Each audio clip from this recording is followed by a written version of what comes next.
Subscribe करें और bell दबाएं ताकि कोई खबर रह न जाए।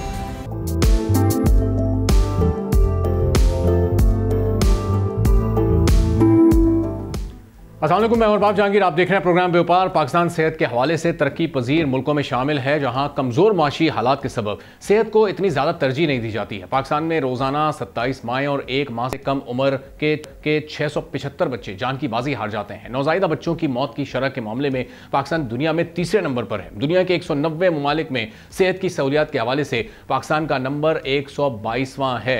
आलमी इदारे सेहत ने अमवात पर तशवीश का इजहार करते हुए अमवात की रोकथाम के लिए फौरी इकदाम उठाने पर भी जोर दिया है। हम देखते हैं कि हर तीसरा चौथा शख्स हमें डायबिटीज का, शुगर का, दिल के अमराज का, गुर्दों के अमराज का शिकार दिखाई देता है।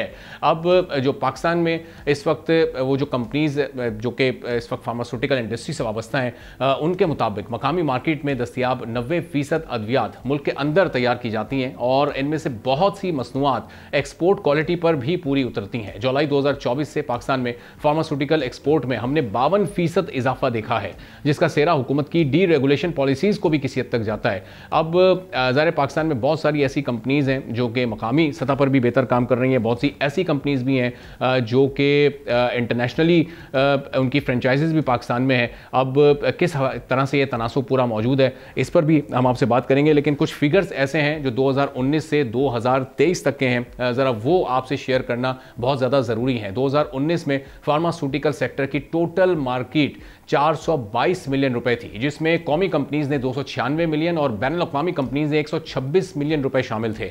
फिर साल 2020 में 49 मिलियन इजाफे से टोटल मार्केट 471 मिलियन रुपए की हुई, जिसमें कौमी कंपनीज ने 330 मिलियन और बैनुल अक़वामी कंपनीज ने 141 मिलियन रुपए मिलाए। फिर साल 2021 आया और उस साल फार्मास्यूटिकल सेक्टर की मार्केट में हमने 88 मिलियन का इजाफा देखा और मार्केट 559 मिलियन तक पहुंची, जिसमें जो लोकल यानी कौमी कंपनीज थी वो 396 मिलियन और फिर इंटरनेशनल कंपनीज ने 163 मिलियन रुपए शामिल किए। फिर 2022 में इस सेक्टर की मार्केट्स ने 96 मिलियन का इजाफा किया और यह मार्केट 655 मिलियन तक आ गई, जिसमें कौमी कंपनीज के 472 मिलियन और इंटरनेशनल कंपनीज के 182 मिलियन शामिल थे। फिर 2023 के फिगर कुछ हमने देखा कि कम इसमें इजाफा हुआ, 93 मिलियन का इसमें इजाफा हुआ, मार्केट 748 मिलियन तक पहुंची और कौमी कंपनीज ने इसमें 748 मिलियन और फिर बैनुल अक़वामी कंपनीज ने 201 मिलियन रुपए इसमें शामिल किया। अब आलमी सतह पर पाकिस्तान फार्मास्यूटिकल मैन्युफैक्चरिंग में तरक्की तो हुई है, लेकिन क्या आलमी तौर पर भरपूर तरीके से नुमाइंदगी इस वक्त इसमें हो रही है? 2022 में फार्मास्यूटिकल सेक्टर पाकिस्तान का 17वां बड़ा एक्सपोर्ट सेक्टर था, जबकि जो पाकिस्तान का एक्सपोर्ट रैंक है उस वक्त वो 62 पर था। इंटरनेशनल लेवल पर फार्मास्यूटिकल सेक्टर का 2019 से 22 तक कंपाउंड एनुअल ग्रोथ रेट 9.34% रहा है और एक्सपोर्ट्स में भी 12% की कंपाउंड एनुअल ग्रोथ रेट हमने देखा है। फिर 2019 में 212 मिलियन डॉलर्स, 2020 में 210 मिलियन डॉलर्स, 2021 में 270 मिलियन डॉलर्स, फिर 22 में 269 मिलियन डॉलर्स, 2023 में 328 मिलियन डॉलर्स की फार्मास्यूटिकल एक्सपोर्ट्स देखी गई हैं। अब इसमें मजीद कितनी ग्रोथ हो सकती है, ये भी एक बड़ा इंपॉर्टेंट सवाल है। फरवरी 2024 में हुकूमत ने 146 नॉन एसेंशियल मेडिसिन को डीरेगुलेट करने की मंजूरी दी थी, जिससे फार्मास्यूटिकल कंपनीज को कीमतों में नॉन एसेंशियल मेडिसिन की कीमत में इजाफा करने की आज़ादी मिल गई थी। फिर फरवरी 2024 में हमने देखा लाहौर हाई कोर्ट ने एक स्टे ऑर्डर जारी किया, लेकिन अप्रैल में अदालत ने फैसला वापस लेते हुए फार्मास्यूटिकल्स को नॉन एसेंशियल मेडिसिन की कीमतें डी रेगुलेट करने की इजाजत दे दी। अब पाकिस्तान के फार्मास्यूटिकल सेक्टर ने साल 2024 में 916 अरब रुपए यानी तकरीबन 3.3 अरब अमेरिकी डॉलर्स की अद्वियात फरोख्त की हैं, जो पिछले साल के मुकाबले में 22% ज्यादा है। फार्मास्यूटिकल सेक्टर ने माली साल 2024 के आखिरी 3 महीनों में 237 अरब रुपए यानी 860 मिलियन अमेरिकी डॉलर्स की फरोख्त की है, जो पिछले साल के इसी अरसे के मुकाबले में 25% ज्यादा है।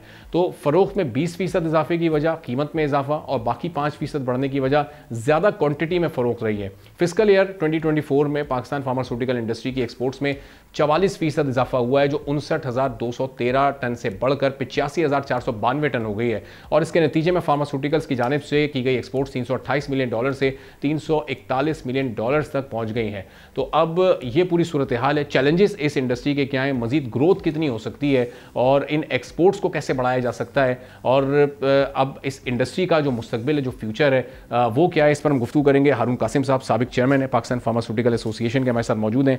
बहुत शुक्रिया उनके लिए, आपने वक्त निकाला। कराची स्टूडियोज ऑफ तशरीफ लाइव। ये हम देख रहे हैं कि इंडस्ट्री ग्रो कर रही है, फिगर्स भी ऊपर जा रहे हैं, लेकिन के साथ साथ जो चैलेंजेस आपकी इस इंडस्ट्री को दरपेश हैं उनमें कोई कमी आ रही है? ग्रोथ हम मजीद कितनी ऊपर जाते देख सकते हैं? देखिए, पहली बात तो ये कि आपने माशाल्लाह जो फैक्ट्स एंड फिगर्स जो बताएं, आपने इतने सारे नंबर्स बताएं, मैं आपको मुबारक देता हूं कि इतनी रिसर्च के बाद आपने सारे नंबर्स पेश किए। जो आपका सवाल है कि कितनी और पोटेंशियल है, असल में हमारी जो पॉपुलेशन है इस स्टिल अ यंग पॉपुलेशन। जैसे आपको पता है वो नंबर्स दोहराने की ज़रूरत नहीं है यहाँ पे। तो अभी पोटेंशियल तो बहुत है। जैसे जैसे आपकी एज लोगों की बढ़ेगी तो उनको दवाइयों की ज़रूरत पड़ेगी। तो एक फैक्टर तो ये है कि जो यंग पॉपुलेशन है वो ज़ाहिर बात है यंग होती है, एक्टिव होती है, एनर्जी होती है उसमें, और ज़ाहिर बात उनकी जो हेल्थ होती है वो इस इन मच बेटर पोजीशन। तो उसके बावजूद जो नंबर्स आपने बताए हैं, मेरा ख्याल है इसमें पोटेंशियल तो और है। एक नंबर मैं आपके साथ शेयर करूँगा कि जो टोटल पर कैपिटा स्पेंडिंग है ना पाकिस्तान में, per capita spending on pharmaceuticals या टोटल हेल्थ पे, वो सिर्फ $9 पर एनम है पर पर्सन। अच्छा। जो रीजन में अगर आप देखें, अगर आप बांग्लादेश भी ले लें, इंडिया भी ले लें, श्रीलंका भी ले लें ना, वो ऑलमोस्ट डबल डिजिट में है, $18-20। तो आप अंदाज़ा कर सकते हैं कि हमारे पास हेल्थ की प्रायोरिटी कितनी कम है ओवरऑल इस मुल्क में। तो इस पर ये जो सिंगल डिजिट में हम अभी तक मौजूद हैं, फोकस नहीं है, इंटेंशन नहीं है, या ज़रूरत ही नहीं है इस वक्त? बहुत सारी चीज़ें मिक्स हैं। एक तो ज़रूरत भी नहीं है और इंटेंशन भी नहीं है लोगों का जो रुझान है वो हेल्थ पे भी है नहीं इतना। तो जिस तरह से रुझान बढ़ता जाएगा इस तरह से मेरा ख्याल है लोगों का जहन भी बढ़ेगा कि भाई हमें अपनी हेल्थ पे तवज्जो देनी है। सही। तो इस फार्मास्यूटिकल सेक्टर्स में जो इन्वेस्टमेंट है ख़ासतौर पर, ये प्राइवेट सेक्टर इसमें कितना फोकस इस वक्त किए हुए है, कितनी इन्वेस्टमेंट लेकर आ रहा है? माजी में जो इन्वेस्टमेंट आई है वो काफ़ी है पाकिस्तान की इस पूरी आबादी को कवर करने के लिए, या अभी हमें मज़ीद इन्वेस्टर्स चाहिए होंगे इस फील्ड में? देखिए, जो टोटल इंडस्ट्री है वो ऑलमोस्ट 700 कंपनीज़ हैं जो as per drug regulatory authority of Pakistan जिनके पास लाइसेंस है, और जो टॉप 50 कंपनीज़ हैं वो almost 80 to 85% market share enjoy करती हैं। अगर टॉप 100 कंपनीज ले लें तो ऑलमोस्ट 95% मार्केट। तो काफ़ी बैलेंस है मेरे ख्याल में। बाद ममालिक में आप देखेंगे तो 10-15 कंपनियाँ होती हैं जो पूरी मार्केट को ओन करती है। तो हमारे यहाँ अल्हम्दुलिल्लाह इस 100 कंपनीज़ हैं जो पूरी मार्केट को सर्व करती हैं। हो सकता है पोटेंशियल और कंपनीज़ का आने का, बट मेरा ख्याल है कि जो 700 कंपनीज़ है वो ऑलरेडी इतना, जैसे आपने भी अपने इंट्रो में कहा कि 90% दवाइयाँ पाकिस्तान में मौजूद हैं और पूरे पाकिस्तान में इसकी अवेलेबिलिटी है। कुछ रूरल एरियाज़ में आप देख सकते हैं कि वहाँ तक रसाई नहीं हो इन दवाइयों की। मेरा ख्याल है आहिस्ता आहिस्ता उस तरफ भी हम जा रहे हैं। जिस तरह से हॉस्पिटल्स, मेडिकल फैसिलिटीज़ बढ़ती जाएंगी उस जगह पे भी, और हुकूमत का भी एक रुझान है कि हेल्थ पे इन्वेस्टमेंट करना। जैसे आप सिंध प्रोविंस में देख लें, पंजाब में देख लें, KPK में सेहत सहूलत का प्रोग्राम था एक ज़माने में। अब अगर उसको हुकूमत दोबारा से इसको पूरे पाकिस्तान पे इंट्रोड्यूस करती है तो मेरा ख्याल है कि एक अच्छा लोगों के लिए सेहत में एक अच्छा बेनिफिट मिल सकता है लोगों को इससे। और हम सब जो हमारी लोकल कंपनीज़ हैं उनमें और जो इंटरनेशनल कंपनीज़ हैं उनके स्टैंडर्ड्स में कहीं कोई फ़र्क आप देखते हैं? जो लोकल कंपनीज़ की मेडिसिन की डिमांड है वो लोकली तो बहुत ज़्यादा है, लेकिन क्या वो इंटरनेशनली भी हमारी उन मेडिसिन की डिमांड है, हम एक्सपोर्ट भी उस हद तक कर पा रहे हैं जो हमारी रिक्वायरमेंट्स हैं? देखिए, अगर 2000 में आप देखें तो नंबर जैसे आपने भी बताया कि जो मल्टीनेशनल कंपनी जो फॉरेन कंपनी पाकिस्तान में हैं और थीं वो ऑलमोस्ट 75% मार्केट शेयर को देखी थी। पर 2000 के बाद लोकल कंपनी ने अपना एक अच्छा प्रोग्रेशन किया, नई दवाइयाँ लेके आए, नई टेक्नोलॉजी लेके आए, नए फार्मूलाज लेके आए, जिसके लिए मेडिकल कम्युनिटी ने उनको वेलकम किया। तो अब जो मार्केट शेयर है लोकल कंपनीज का वो 75%। तो आप इससे अंदाज़ा कर सकते हैं कि लोकल कंपनी जो हैं वो एक अच्छी दवाइयाँ फराहम कर रही हैं हमारे पाकिस्तान में पेशेंट्स के लिए, और 25% का जो शेयर है वो मल्टीनेशनल कंपनीज़ का है। अब उसकी वजह बहुत सारी हो सकती हैं। तो प्राइसिंग का जो कंपटीशन था वो लोकल कंपनी ने अच्छा कम्पीट किया प्राइसिंग में। दूसरा, एतमाद मेडिकल कम्युनिटी का आहिस्ता आहिस्ता बहाल होता गया, और वही जो बड़ी कंपनीज़ हैं पाकिस्तान में जो लोकल बेचती हैं वो एक्सपोर्ट भी करती हैं अल्हम्दुलिल्लाह। एक्सपोर्ट में आपको पता है कि जो बड़े ममालिक हैं जैसे इंडिया है, चाइना है, उनसे हम कम्पीट करते हैं, अफ्रीका में भी, एशिया में भी, और बड़े ममालिक में भी उनके साथ कम्पीट करते हैं। अल्हम्दुलिल्लाह पाकिस्तान की जितनी भी कंपनीज एक्सपोर्ट करती है वो हर जगह पर एक इंडिया के साथ या चाइना के साथ या और ममालिक के साथ एक अच्छे फुट होल्ड पे वहाँ पे इनके साथ कम्पीट करते हैं। और हमारी दवाइयाँ अल्हम्दुलिल्लाह बहुत सारे ममालिक में, मेरा ख्याल है जैसे हमारी कंपनी ऑलमोस्ट 33 कंट्रीज़ में हम एक्सपोर्ट करते हैं। मेरा ख्याल है पूरे पाकिस्तान की जो कंपनी तो ऑलमोस्ट 60 से 70 कंट्रीज़ में हम फार्मास्यूटिकल दवाइयाँ हम एक्सपोर्ट, अंदाज़ा कर सकते हैं कि ये जो कंपनीज एक्सपोर्ट कर रही हैं उनकी दवाइयाँ वहाँ एक्सपेक्ट की जाती हैं और पाकिस्तान की क्वालिटी को वहाँ पे माना भी जाता है। तो सर पाकिस्तान की क्वालिटी को इंटरनेशनली माना जा रहा है, लेकिन हमारे एक एंड कंज्यूमर का क्या वो ट्रस्ट इस वक्त डेवलप है हमारी लोकल कंपनीज़ पर? चूँकि हम भी कभी जब कोई मेडिसिन लेने जाते हैं तो हमारी कोशिश ये होती है कि उस फार्मूले का अगर कोई इंटरनेशनल ब्रांड हमें मिल रहा है तो हम वो बासानी ले लेते हैं, आँख बंद करके उस पर एतमाद कर लेते हैं। लेकिन अगर वही कोई हम लोकल कंपनी या पाकिस्तानी कंपनी की वो दवाई लें तो हम भी उसको बड़ा जाँच पड़ताल करते हैं, देखते हैं, यानी वो एक ट्रस्ट एक थोड़ा सा आपका उस वक्त शेकी हो रहा होता है। इस परसेप्शन को कैसे आप कवर करेंगे? बिल्कुल सही है। देखें, इसमें एक तो जो डॉक्टर के प्रिस्क्रिप्शन होता है उस पर पेशेंट जाता है कि भाई डॉक्टर ने क्या प्रिस्क्रिप्शन लिख के दिया, और उसका एतमाद डॉक्टर पे होता है। अगर वो डॉक्टर प्रिस्क्रिप्शन लिख के दे रहा है तो वो उसका 99% उसका एतमाद होता है कि जो दवाई लिख के दी है वो सही दवाई होगी और सही कंपनी की और अच्छी क्वालिटी की दवाई होगी। जहाँ तक एतमाद का ताल्लुक है, मैंने कहा जैसे डॉक्टर अगर उसको लिख के देता है प्रिस्क्रिप्शन तो उसका एतमाद बढ़ जाता है। और जैसे मैंने बताया कि आपको over the last 25 years medical community का एक एतमाद आया लोकल कंपनीज़ पे कि भाई अच्छी प्रोडक्ट लेके आ रहे हैं, नए फार्मूला लेके आ रहे हैं और नई जिद्दत लेके आ रहे हैं इस मुल्क में अपने पेशेंट्स के लिए। तो इससे एक एतमाद बहाल हुआ। पेशेंट्स भी अब जानते हैं कि ये लोकल कंपनी की दवाइयाँ क्वालिटी भी हैं और अच्छी प्राइस भी, क्योंकि मल्टीनेशनल या जो फॉरेन दवाइयाँ हैं वो ज़ाहिर बात है महंगी मिलती हैं। आप इंपोर्ट करेंगे उसकी डॉलर वैल्यू होती है, उससे एक महंगी भी होती है। तो एक आम एक जो अफोर्ड भी कर सकता है वो भी देखता है अगर मैं 10 रुपए की एक टैबलेट लूँगा, अगर वो 5 रुपए की टैबलेट अच्छी कंपनी पाकिस्तान की मिल रही है तो why not buy this local company product. और जो ऐसे जो मूजी मर्ज़ हैं या जो ऐसे अमराज जो कि हर दूसरे तीसरे शख्स को लाहक हैं, डायबिटीज़ है या दिल के अमराज हैं, गुर्दों के अमराज हैं, किसी को किडनी लीवर लंग्स के इशूज़ होते हैं, तो ये हर तरह की दवाई इस वक्त पाकिस्तान की जो लोकल कंपनीज़ हैं फार्मास्यूटिकल की वो तैयार कर रही हैं और वो मार्केट्स में भी अवेलेबल है।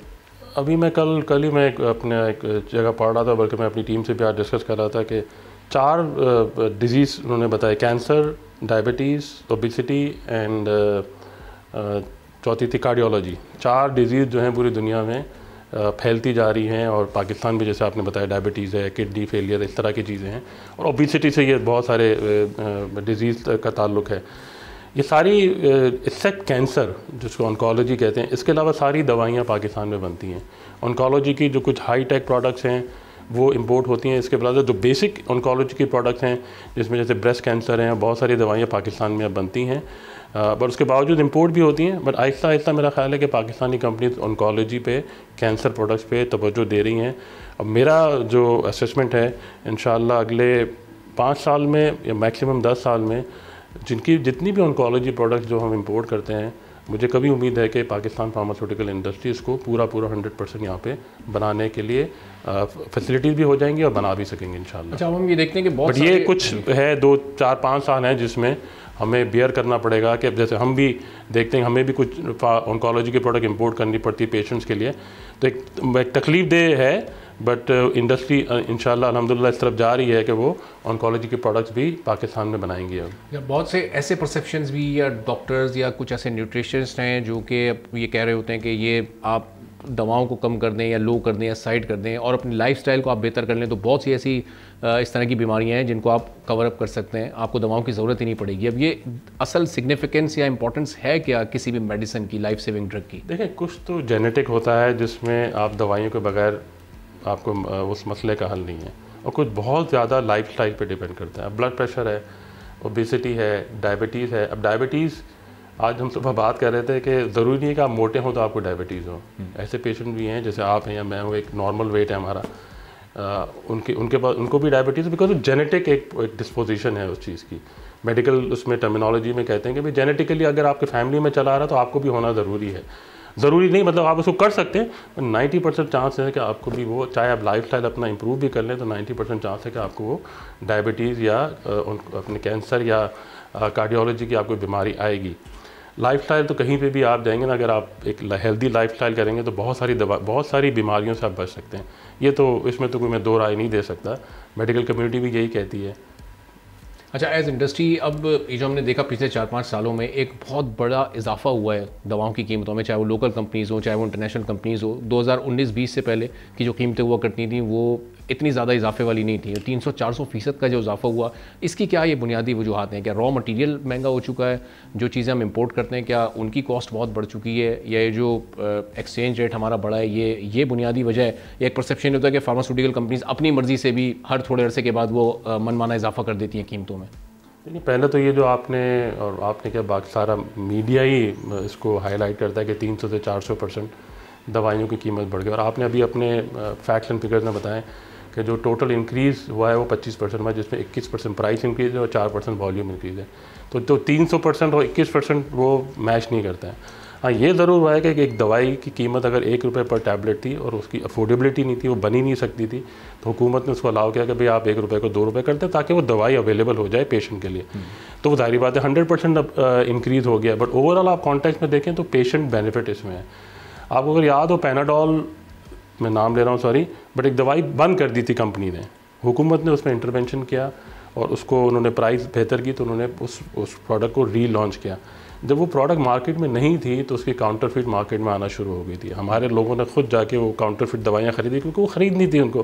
जब उनको पता चला कि इसका कोई इफाका ही नहीं हो रहा उस दवाई से, तो पता चला कि वो काउंटरफिट दवाई है। तो आप काउंटरफिट दवाई को इजाज़त दे रहे हैं। अगर आप लो प्राइस या प्राइस कंपटीटिव नहीं होगी तो कंपनी बनाएगी नहीं। जब कंपनी बनाएगी तो काउंटरफिट के लिए मुश्किल हो जाएगा कि वो दवाई मार्केट में ला सके।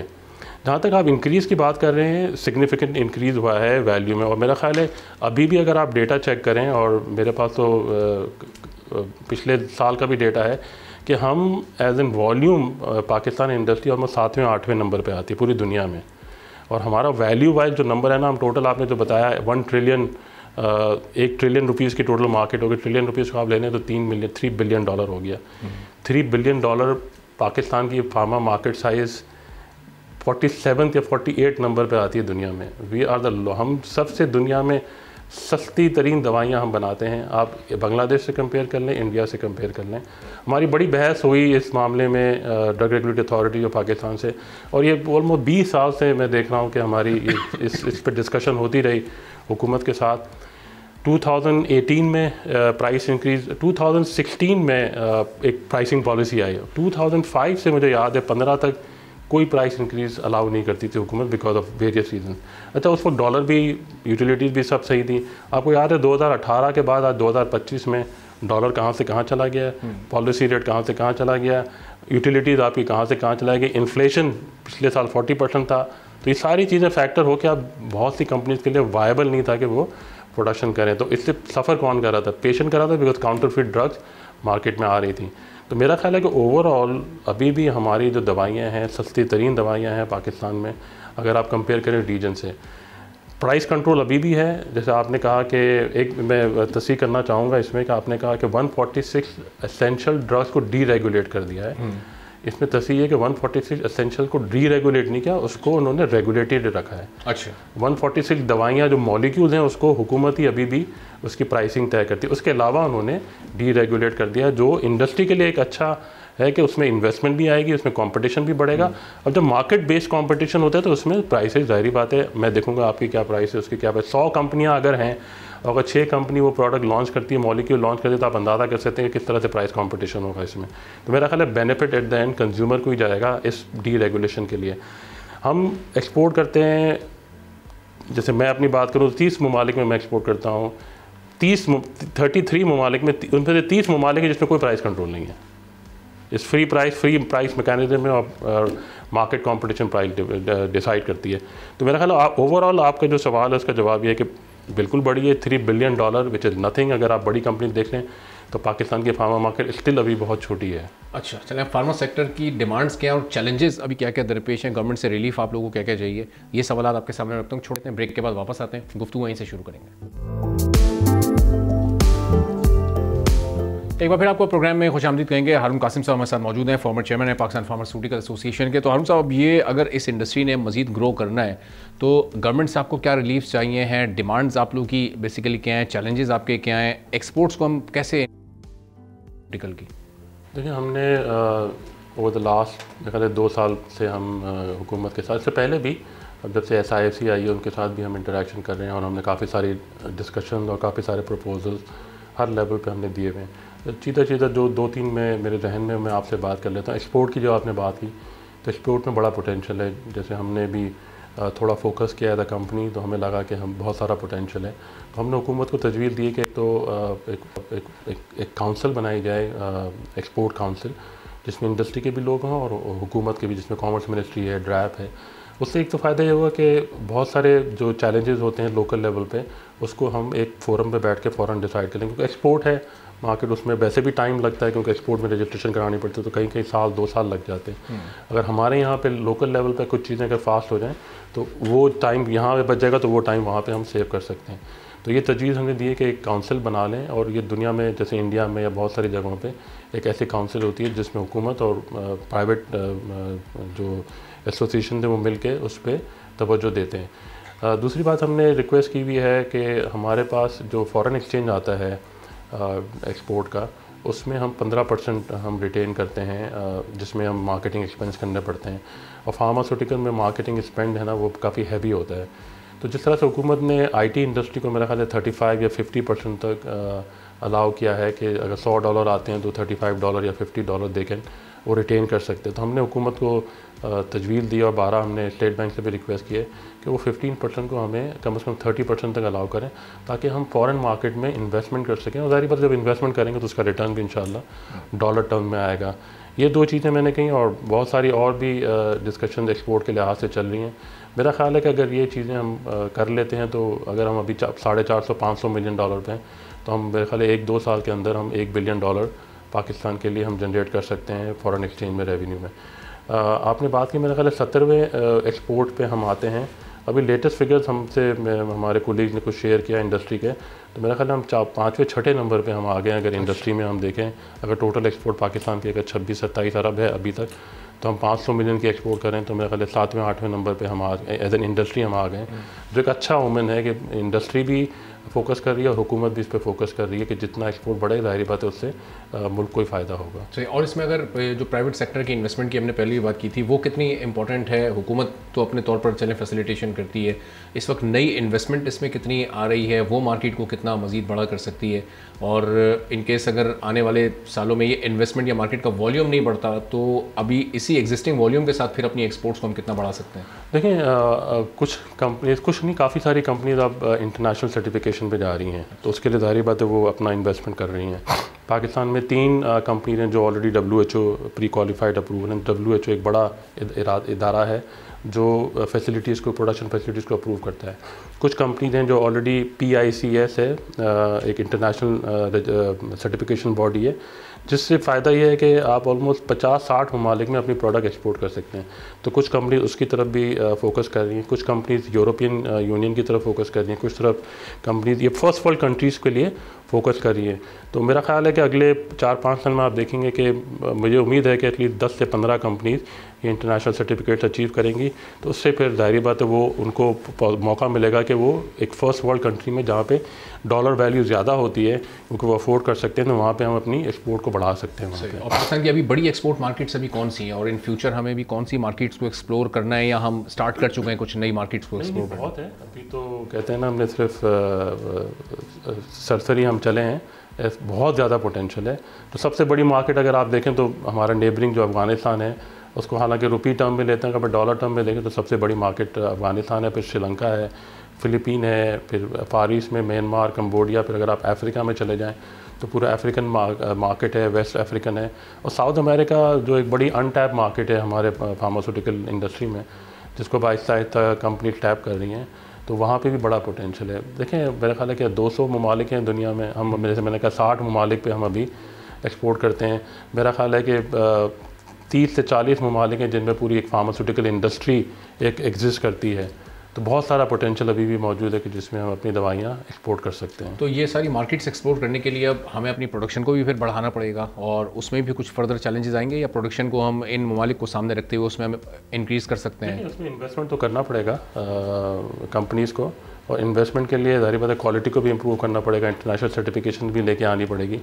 तो जैसे हमने बात की डी रेगुलेट हुई हैं और कुछ दवाइयाँ, तो उससे ज़ाहिर बात है कंपनीज़ को रेवेन्यू आएगा और वो री इन्वेस्ट करेंगे अपनी एक्सपोर्ट के लिए और लोकल मार्केट के लिए भी। तो मेरा ख्याल है ये विन विन सिचुएशन है हमारे पेशेंट के लिए भी। जैसे मैंने कहा, अगर आपको इंटरनेशनल सर्टिफिकेशंस मिलती हैं और करती हैं कंपनी, तो फ़ायदा किसको होगा ज़्यादा? हमारे पेशेंट को होगा ना, क्योंकि उनको पता होगा कि यार ये एक इंटरनेशनल सर्टिफाइड कंपनी है जो क्वालिटी की दवा बनाती है। एक्सपोर्ट तो खुद ब खुद ही उससे आ जाएगी, बट मेरा ख्याल है कि हमारे पाकिस्तान के जो पेशेंट्स हैं उनके लिए बेहद फ़ायदा होगा कि अगर हम इंटरनेशनल सर्टिफिकेशन पे जाएँ।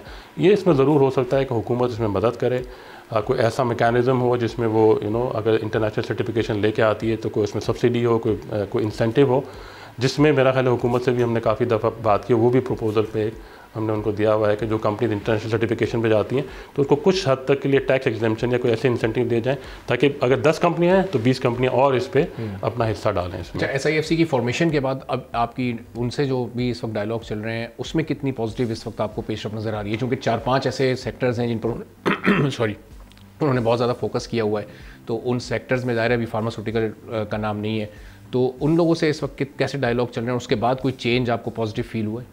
मेरा ख्याल है मैं तो कहूँगा कि बहुत ही अच्छा हमें बेनिफिट हुआ है SIFC के टेकअप करने से। फार्मास्यूटिकल इंडस्ट्री बहुत पहले एक मेरे ख्याल है इंटरनेशनल एजेंसी ने सर्वे किया तो कहा था सनराइज इंडस्ट्री है, ये मैं बात कर रहा हूँ 2010, 12, 11 की।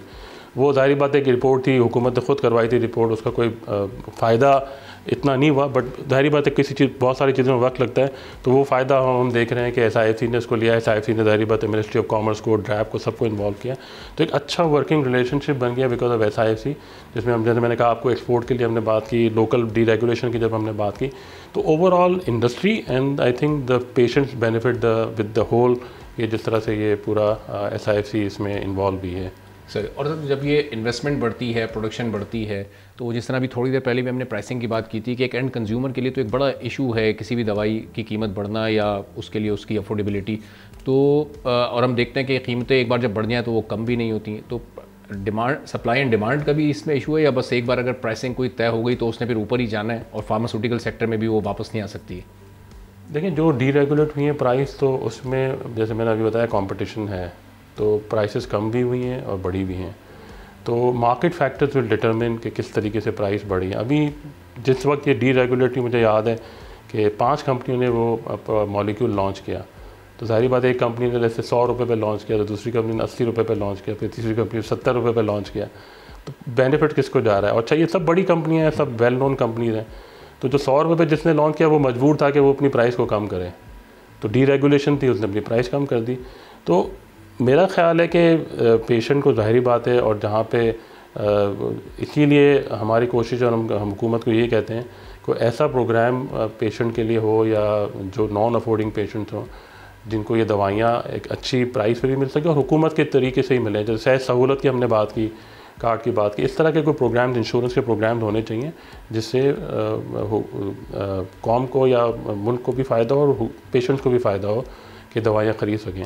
जहाँ तक आपकी बात है कि प्राइस बढ़ी है, कम नहीं हो, मैंने कहा कि ये इस कॉम्पिटिटिव मार्केट, प्राइस बढ़ेगी भी, कम भी होगी, इट जस्ट डिपेंड्स कि किस तरीके से कंपनी लेके, पर जनरली आप सही कह रहे हैं कि प्राइस जब बढ़ती है और इसमें गवर्नमेंट की कोई इंटरफेरेंस होनी भी नहीं चाहिए, जो ये भी फार्मास्यूटिकल इंडस्ट्री की एक डिमांड तो होगी, जिस तरह बाकी सेक्टर्स की ये डिमांड है कि गवर्नमेंट उसमें साइड ही हो जाए तो बेहतर है, कि हर चीज़ में गवर्नमेंट का स्टेक नहीं होना चाहिए। उसमें मेरा ख्याल है कि फिर बात लंबी हो जाएगी, बहुत सारी कॉम्प्लिकेशन भी आ जाते हैं, फेवरेटिज्म भी आ जाता है, मार्केट फोर्सेस फिर डिटरमिन नहीं करती चीज़ों को। जैसे मैंने आपको एग्जांपल दी, हम एक्सपोर्ट करते हैं किसी ममालिक के, बहुत सारे ममालिक में कोई प्राइस कंट्रोल नहीं है, हम जिस मर्ज़ी पे चाहते हैं, बट इसका मकसद ये नहीं होता अगर मैं जिस मर्ज़ी पे चाहूँ वो लॉन्च कर सकता हूँ, क्योंकि वहाँ पे मार्केट फोर्सेस डिटरमिन करती हैं क्या प्राइस होनी चाहिए वहाँ पे। सही। अब सर, इसमें चूँकि अब नया दौर है इंफॉर्मेशन टेक्नोलॉजी का, आर्टिफिशियल इंटेलिजेंस का, तो इस फार्मास्यूटिकल सेक्टर में इसकी कोई मदद ली जा रही है और इसकी मदद से कोई अपने प्रोडक्शन में इजाफा या कोई इसमें पॉजिटिव पेशरफ्त ये इस सिलसिले में अब फार्मास्यूटिकल सेक्टर काम कर रहा है AI को लेकर? ज़रा जी बिल्कुल, हमारी एसोसिएशन जो है, हमने काफ़ी साल, पिछले मेरे ख्याल 4-5 साल से हम इस पर बड़ा एक्टिवली कॉन्फ्रेंसेस भी करा रहे हैं, सेमिनार्स भी करा रहे हैं, ताकि हम नई नॉलेज को हम लर्न कर सकें। इसमें हमने इंटरनेशनल स्पीकर्स भी बुलाए हैं। अभी पिछले मेरे ख्याल अभी ये मई चल रहा है, पिछले साल हमने सितंबर में एक कॉन्फ्रेंस की थी जिसमें हमने आर्टिफिशियल इंटेलिजेंस पे पूरा एक वर्कशॉप किया था, हाफ डे का, बल्कि फुल डे कराची में था और हाफ डे इस्लामाबाद में था। तो हम अपने एसोसिएशन के तवज्जो से इंडस्ट्री में एक अवेयरनेस प्रोग्राम हम आर्टिफिशियल इंटेलिजेंस पे कर रहे हैं। अब जहाँ तक इंडस्ट्री का बात है, तो इंडस्ट्री भी इस पर बड़ी एक्टिव है। बहुत सारी कंपनी ने सप्लाई चेन में प्रोडक्शन में आहिस्ता आहिस्ता वो चीज़ों को लेके आ रहे हैं। और जाहिर बात है ये सब चीज़ें इंटरनेशनल है तो वहाँ पे डॉलर इन्वेस्टमेंट करनी पड़ती है, लोगों को टेक्नोलॉजी लानी पड़ती है, अपने लोगों को अवेयरनेस एजुकेशन ट्रेनिंग के लिए बाहर भेजना पड़ता है कि they learn the new technology and bring that back to the Pakistan. तो ये सारी चीज़ें हो रही हैं। अब आप ये कह सकते हैं कि हम अभी उस लेवल पे नहीं है, बट जिस तरह से टेक्नोलॉजी आ रही है, जिस तरह से इंडस्ट्री इंटरेस्ट ले रही है, मेरे ख्याल में अगले 3-4 साल में भी बहुत सारा इसमें आर्टिफिशियल इंटेलिजेंस की इन्वॉल्वमेंट प्रोडक्शन लेवल पे, सप्लाई चेन पे, मार्केटिंग में, रेगुलेशन में, हर जगह पे काफ़ी इन्वॉल्वमेंट हो जाएगा। तो इससे एफिशिएंसी भी फिर आपकी सेल्स की, परचेज की ओवरऑल बढ़ सकेगी कि क्या आप लोग ख़रीदते हैं, क्या आप लोग बेचते हैं, कैसे वो एंड कंज्यूमर तक पहुंचता है, एक बेहतर तरीके से एफिशिएंसी आ सकेगी इस पूरे उसमें डेटा बड़ा ऑर्गेनाइज हो जाता है। कस्टमर का डेटा है, मेडिकल कम्युनिटी का डेटा है, पेशेंट का डेटा है, तो ये बहुत सारी चीज़ें आप उसे एनालिसिस कर सकते हैं कि डिजीज़ प्रोफाइल कहाँ जा रहा है, डिजीज़ कैसे कंट्रोल करनी है, क्या दवाइयाँ होनी चाहिए लोगों के पास। तो बहुत सारी चीज़ें हैं। आर्टिफिशियल इंटेलिजेंस आप जैसे आप जानते ही हैं कि it's a new world, completely new world के भी क्या क्या आप उसे फ़ायदा हासिल कर सकते हैं उससे। सर, और सर अब इस फार्मास्यूटिकल सेक्टर का एक आखिरी सवाल कि अब इसका अगले साल, 2 साल, 3 साल में फ्यूचर क्या है? जो हमारा एक्सपोर्ट का फिगर था वो $1 बिलियन श्योरली क्रॉस करेगा और ग्रोथ इसमें एक्सपेक्टेड नहीं है, बल्कि यकीनी है कि आने वाले चंद महीनों में या सालों में हम एक अच्छी ग्रोथ की तरफ जाएंगे। इंशाल्लाह एक्सपोर्ट का तो बड़ा हमारा अग्रेसिव एज एसोसिएशन भी प्लान है और मेरा ख्याल है फार्मा इंडस्ट्री भी इस पर बहुत ही फोकस है कि हमने एक्सपोर्ट बढ़ानी है, जिससे इंडस्ट्री को भी फ़ायदा होगा और इंशाल्लाह मुल्क को भी फ़ायदा होगा। $1 बिलियन एक इमीडिएट टारगेट है, उसके बाद इंशाल्लाह हमारा $5 बिलियन का टारगेट है कि हम उस तक अपनी इंडस्ट्री को लेके जाएं। और नामुमकिन भी नहीं है, जैसे मैंने कहा कि हम जब दुनिया में निकलते हैं तो हम देखते हैं कि बहुत ज़्यादा पोटेंशियल है। कल की बात है, जैसे आपने बताया अब 21% वैल्यू ग्रोथ है, 25% टोटल ग्रोथ है।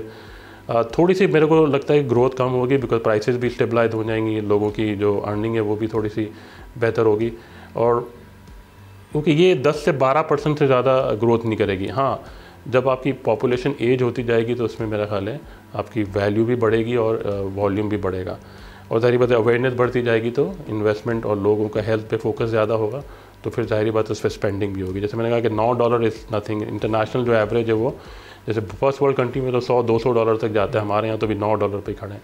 तो पोटेंशियल तो बहुत है, but being a young population मेरा ख्याल है कि थोड़ा टाइम लगेगा। पर जैसा से पॉपुलेशन ग्रोथ हो रही है, 25 करोड़ की अभी है हमारी पॉपुलेशन, 2030 में हम बात करें 28 करोड़ की, 2050 में हम बात करें 50 करोड़ की, तो जैसे बहुत ज़्यादा पोटेंशियल है इंडस्ट्री को ग्रो करने के लिए इसमें। Thank you so much sir, बहुत बहुत शुक्रिया। हारून कासिम साहब, former chairman Pakistan pharmaceutical association, हमारे साथ मौजूद थे। एक छोटा सा ब्रेक लेंगे, ब्रेक के बाद वापस आएंगे। तो मॉनेटरी पॉलिसी का ऐलान हो गया है, 1% शरह सूद में यानी 100 बेसिस पॉइंट्स की कमी हुई है। अब इसके क्या पॉजिटिव इम्पैक्ट्स हो सकते हैं, एक ब्रेक के बाद बात करेंगे।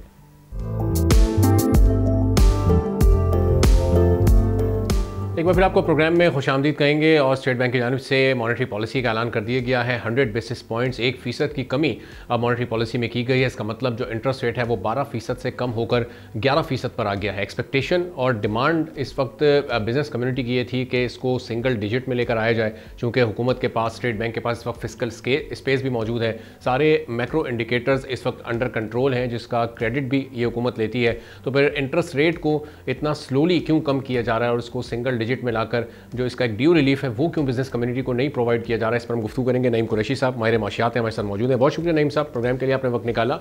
अब आज 2 से 2.5% की भी कमी हो सकती थी और उससे भी हमारे जो माशी अशारी हैं उनको कोई खास फर्क नहीं पहुंचता। तो स्टेट बैंक हर रिव्यू पर इतनी ज़्यादा ओवर कॉशियस अप्रोच के साथ क्यों चल रहा है, क्या वजह लगती है आपको?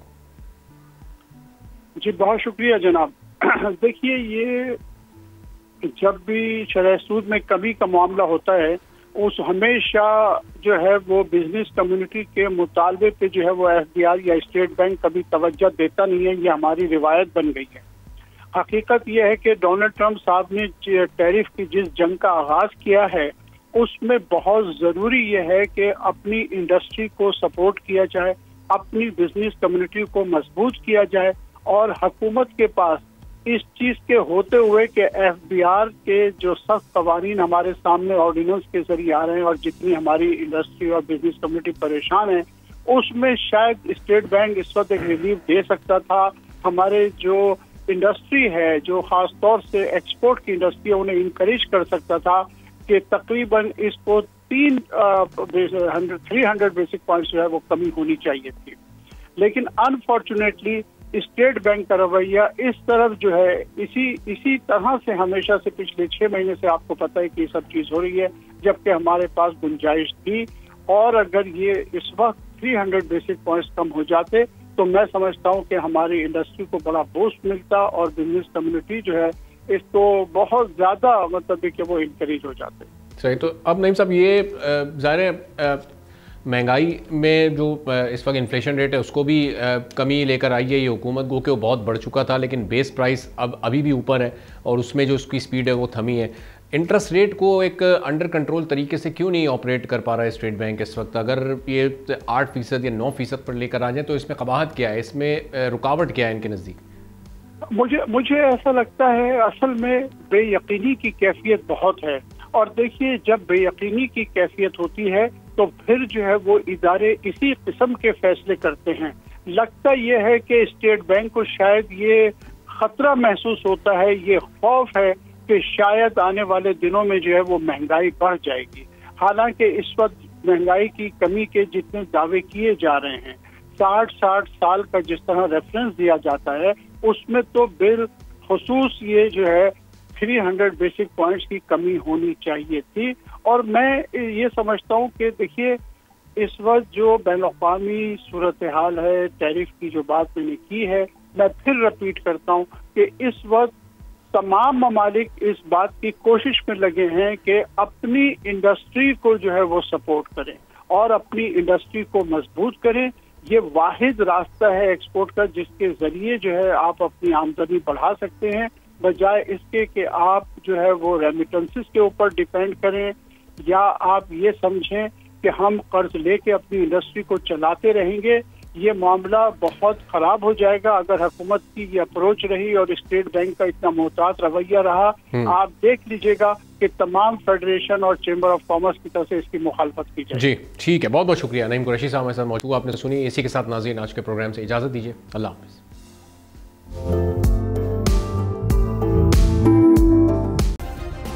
सब्सक्राइब करें और बेल दबाएं ताकि कोई खबर रह न जाए।